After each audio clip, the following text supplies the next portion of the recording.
اس نے بڑے سے تھال میں تمام ناشتہ سجا دیا، صندوق سے صاف سوتی چادر نکال کر اس کے اوپر ڈال دی۔ فقیر اللہ چچا یہ خود مہمان خانے کی طرف اٹھا کر چلا گیا۔ مہمانوں سے فارغ ہو کر ماں بیٹے نے ناشتہ کیا، چھوٹے بھائی کو اسکول بھیج دیا، پھر مال مویشیوں کے لیے چارہ ڈال دیا۔ اس وقت تک سورج بلند ہو کر سر کے اوپر آ گیا تھا۔ ہنا بظاہر گھر کے کاموں میں جتی ہوئی تھی، مگر اس کا سارا دھیان مہمان آنے کی طرف تھا۔ اس کا دل دھڑکتے ہوئے اس لمحے کی گھڑیاں گن رہا تھا جب سلمان احمد رخصت ہو جائے گا۔ وہ اس وقت رخصت کو ضائع نہیں کرنا چاہتی تھی۔ اس دوران کئی بار وہ ماں سے آنکھ بچا کر چھت پر گئی تھی، منڈیر کی چھوٹی سی دیوار کی اوٹ سے اپنی بےتاب آنکھوں سے جھانک کر دیکھا تھا۔ مہمان آنے سے باتوں کی آوازیں سنائی دی تھی، مگر ایسی کوئی ہلچل دکھائی نہیں دی تھی جس سے ان کے رخصت ہونے کا پتہ چلتا، اس لیے وہ چھت سے اتر آئی۔ کچھ دیر بعد اس کے کانوں نے شور سنا۔ یہ ہیلی کاپٹر کا شور تھا جو تھلچون کے چھوٹے سے آسمان پر کہیں سے پرواز کرتا ہوا قریب آ گیا۔ اس نے کنکھیوں سے ماں کی طرف دیکھا، وہ رضائی کے غلاف سینے میں مصروف تھی۔ ہنا دبے قدموں باہر آئی، پھر لکڑی کی سیڑھیوں کے ذریعے چھت پر آئی۔ منڈیر کے پاس چھوٹی سی دیوار کے اوپر سے پیچھے جان کر دیکھا، مہمان خانے کے دروازے کے پاس بہت سے لوگ جمع تھے۔ ان میں سے اکثر تھلچون کے باشندے تھے۔ اس نے اپنے بڑے ابا کو، اپنے ابا کو اور جمشید کو بھی دیکھا۔ پھر اس کی نگاہوں کی راہ گزر پر کہکشاں سے در آئی۔ فارسٹ آفیسر کو 2 آدمی سہارا دے کر باہر لا رہے تھے۔ ہنا یک ٹک اسے دیکھتی رہ گئی، جذبوں کی پوری شدت سے اس صورتحال کو دل کے آئینے میں اتارتی رہی۔ ہنا جانتی تھی کچھ فاصلے پر پولو گراؤنڈ ہے، وہاں ہیلی کاپٹر اترنا تھا۔ اکثر غیر ملکی مہمان یا پھر حکومت کے افسران یہاں سے چکور کا شکار کرنے آتے تھے، تو ہیلی کاپٹر انہیں اس پولو گراؤنڈ میں اتارتا تھا۔ وہ اچک اچک کر آخری جھلک تک سلمان احمد کو دیکھتی رہی، پھر اس کے نظروں سے اوجھل ہونے کے بعد ایک بوجھی سی سانس لے کر بوجھل دل کے ساتھ چھت پر سے نیچے اتر آئی، پھر شدید بے دلی کے ساتھ اپنے گھریلو کاموں میں مصروف ہو گئی۔ کچھ دیر بعد چاچا فقیر اللہ چھوٹے برتن لے کر آ گیا۔ اس نے صندوق سے داتی رنگ کی صاف چادر نکال کر خوان کے اوپر ڈالی۔ اس نے چادر کھول کر برتن الگ کیے۔ چادر پہ گھی کے داغ لگ گئے تھے۔ یہ داغ دھونے کے لیے پانی کے حوض کے پاس گئی، چادر پر لگے داغ دھو رہی تھی۔ اسی وقت اس کی نظر چادر کے کونے پر پڑی، وہاں بال پین سے کچھ لکھا ہوا نظر آ رہا تھا۔ اس نے چونک کر غور سے دیکھا، کالی روشنائی والے بال پین سے لکھا ہوا تھا، مہمان خانے کی الماری میں ایک خاکی رنگ کا لفافہ ہے تمہارے لیے۔ ہنا حیرت سے اس تحریر کو سمجھنے کی کوشش کرنے لگی۔ اس کا دل چیخ چیخ کر کہہ رہا تھا کہ ان الفاظ کا مخاطب کوئی اور نہیں، یہ سلمان احمد نے اس کے لیے لکھا ہے۔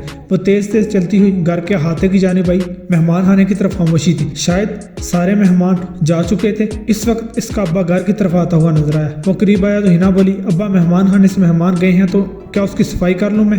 ابا بولا، میں مہمان کو رخصت کرنے پولو گراؤنڈ تک گیا تھا، فقیر اللہ موجود ہوگا، تم رکو میں جا کر دیکھتا ہوں اور لوگ بھی ہیں یا نہیں۔ ابا مہمان خانے کی طرف گیا۔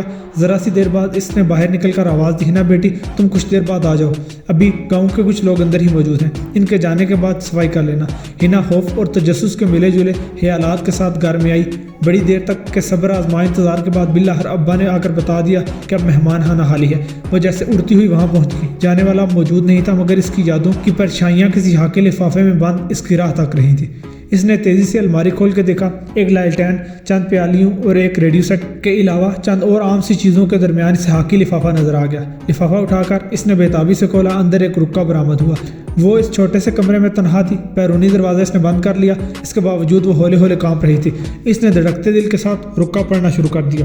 مجھے یقین ہے یہ حد تم تک پہنچ جائے گا، مجھے یہ خوف نہیں کہ کسی اور کے ہاتھ لگ جائے، کیونکہ یہاں اکثر لوگ ان پڑھ ہیں، فقیر اللہ اور تمہارے ابا عنایت خان سے بھی کوئی خطرہ نہیں، وجہ تم جانتی ہو، وہ بھی ان پڑھ ہیں۔ ہنا تم ایک اچھی لڑکی ہو، پڑھی لکھی ہو، خوبصورت ہو، مگر تمہارا مستقبل ایک نہایت برے شخص کے ساتھ جڑا ہوا ہے۔ جمشید خان نے بظاہر مجھ سے معافی مانگی ہے، مگر میں جانتا ہوں وہ اس دھندے سے باز نہیں آئے گا۔ مجھے معلوم ہے وہ اکیلا نہیں، آگے کوہستان اور مانسہرہ کے بڑے بڑے لکڑی کے اسمگلر اس کی پشت پر موجود ہیں۔ اس بار صرف تمہاری وجہ سے اسے معاف کیا ہے، پتہ ہے کیوں؟ کل رات پہلی بار جب تم کھانا لے کر کمرے میں آئی تھی، اس سے ذرا پہلے میں سویا ہوا تھا، میں نے خواب میں تمہیں دیکھا تھا۔ حیران ہوئی نا؟ چلو میں بتا دیتا ہوں۔ میں نے خواب میں دیکھا کہ نانگا پربت کے دامن میں ایک وادی میں ایک چشمے کے پاس بیٹھا ہوا ہوں، ہر طرف رنگ رنگ کے جنگلی پھول کھلے ہوئے ہیں۔ ایسے خوفناک ماحول میں تم میرے سامنے آ گئی، تمہارے ہاتھوں میں پھولوں کا ٹوکرا ہے، تم یہ ٹوکرا میری طرف بڑھاتی ہو۔ اسی وقت میری نظر ٹوکرے میں موجود سانپ پر پڑتی ہے، وہ فن باہر نکالے فنکار رہا ہوتا ہے۔ تم بہت دکھی لہجے میں کہتی ہو، مجھے اس سانپ سے نجات دلاؤ، یہ میرے پیچھے پڑا ہوا ہے۔ میں سانپ والا ٹوکرا تم سے لینے کے لیے ہاتھ آگے بڑھاتا ہوں، تبھی وہ سانپ مجھے ڈستا ہے، میرے ساتھ تم بھی زور سے چیختی ہو۔ اس وقت میری آنکھ کھل جاتی ہے، میں بڑی دیر تک آنکھیں بند کر کے اس خواب کی حقیقت کو سمجھنے کی کوشش کرتا رہا۔ اس دوران تم کمرے میں آ گئی، میں نے تمہیں پہلے نہیں دیکھا تھا، مگر خواب میں تمہاری شبیہ اتنے واضح تھی کہ جب تم میرے سامنے آئی تو ایک دم سے تمہیں پہچان گیا۔ پھر رفتہ رفتہ ان 2 دنوں میں تمہارے بارے میں جان بھی لیا۔ ہنا، میں اس خواب کی بنیاد پر یہ دعویٰ تو نہیں کروں گا کہ میں تمہارا نجات دہندہ ہوں، میں ایسا بھی نہیں کہتا کہ جمشید کی بدعمالیوں کا زہر تمہاری زندگی عذاب بنا دے گا، مگر ایک بات سچے دل سے کہہ دیتا ہوں کہ تم میرے لیے بہت خاص بن گئی ہو۔ میں جانتا ہوں تمہارے علاقے کے رواج بہت سخت ہیں، کسی غیر مرد سے بات کرنا یا اس سے ملنا کبھی برداشت نہیں کیا جاتا۔ مجھے یہ بھی معلوم ہے آنے والی سردیوں کی برف پگھلنے کے بعد تمہاری شادی جمشید سے کر دی جائے گی۔ اس سب کے باوجود میرا دل تمہاری طرف سے باز نہیں آیا۔ میں 1 مہینے سے کم وقت تھلچون میں پھر آؤں گا، خصوصی طور پر تمہارے مہمان خانے میں رات گزاروں گا۔ اگر تمہارے دل میں میرے لیے تھوڑی سی جگہ ہے تو مجھے ملنے ضرور آنا۔ ہنا نے دھڑکتے دل کے ساتھ وہ پورا ہاتھ پڑھ لیا، پھر کئی بار اسے پڑھتی رہی۔ سلمان احمد کے ہاتھ کا ایک ایک لفظ کسی جنگلی پھول کی طرح اس کے بدن سے ٹکراتا رہا، نرم نرم ضربوں کے ساتھ ہی دل میں اترے ہوئے اس سے ہولے ہولے لرزاتا رہا۔ عجیب ملے جلے جذبات کی آنچ سے اس کا جسم سلگتا رہا۔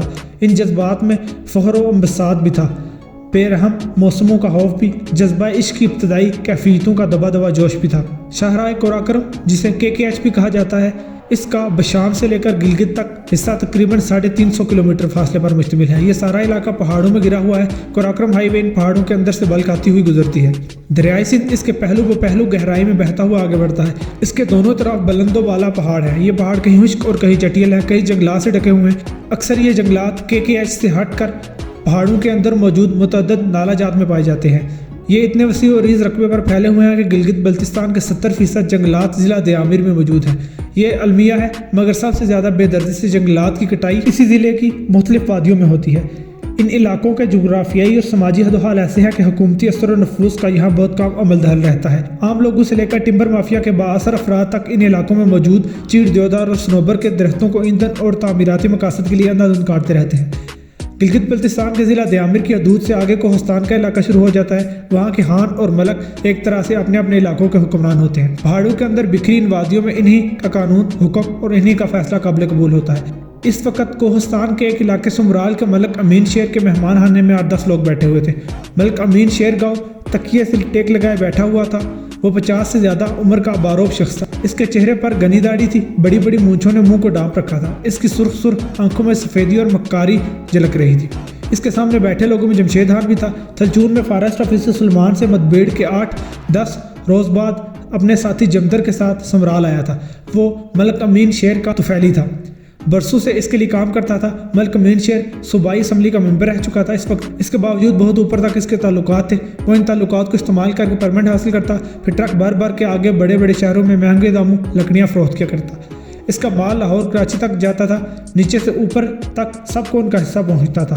جمشید نے تھلچون کا سارا واقعہ اس کے سامنے بیان کر دیا۔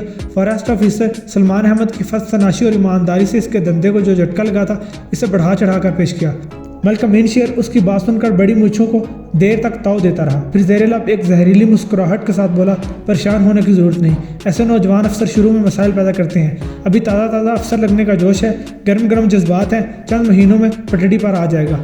خود اس کے محکمے کے لوگ اس کی ہوا نکال دیں گے، بس تم انتظار کرو۔ اگر چند مہینوں میں ٹھیک نہیں ہوا تو ہمیں خوب آتا ہے ایسے مہم جو آفیسر کا قبلہ درست کرنا۔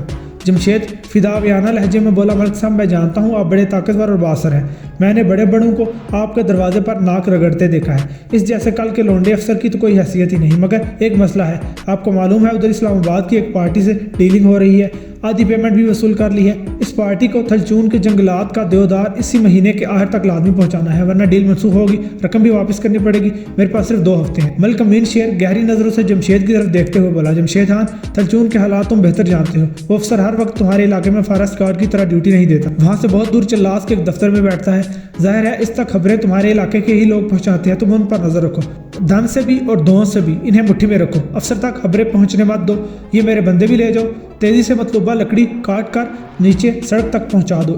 اس سے آگے KKH کے ذریعے اسلام آباد پہنچانے کی ذمہ داری مجھ پر چھوڑو۔ جمشید فکر مندی سے بولا، ملک صاحب ایسا کرنا اتنا آسان نہیں، فارسٹ گارڈ یا مخبر سے زیادہ خطرہ نہیں۔ اصل مسئلہ میرے چچا نمبردار عنایت خان کا ہے، وہ علاقے میں جنگلات کے تحفظ کے لیے بنائی گئی کمیٹی کا چیئرمین ہے۔ 6 مہینے بعد ان کی بیٹی سے میری شادی ہونے والی ہے، میرے لیے سب سے بڑا خطرہ وہی ہے۔ اس فارسٹ افسر کی طرح ان کے دماغ میں بھی ایمانداری اور جنگلات سے وفاداری کا خناس سمایا ہوا ہے۔ انہیں کسی طرح معلوم ہوا تو وہ سب سے پہلے میرا گربان ہی پکڑیں گے۔ مجھے تو اندیشہ ہے کہ اپنی بیٹی سے ہونے والا رشتہ بھی ختم کر دیں گے۔ ملک امین شیر نے کہا، انہیں نقصان کی فکر بھی ہے، ہونے والے سسر سے خوف بھی ہے، مجھ سے کیا چاہتے ہو؟ ملک صاحب میں چاہتا ہوں آپ کے بندے خفیہ طریقے سے وہاں جنگل میں جائیں، میں ان کے لیے راستہ ہموار کر کے تھلچون سے نکل کر چند دن کے لیے گلگت چلا جاؤں گا، تاکہ کسی کو جنگل میں ہماری کارروائی کی خبر ہو بھی تو میرا نام نہ آئے۔ اس دوران آپ کے بندے لکڑی کاٹ کر نالے کے ذریعے نیچے سڑک تک پہنچا دیں۔ ملک امین شیر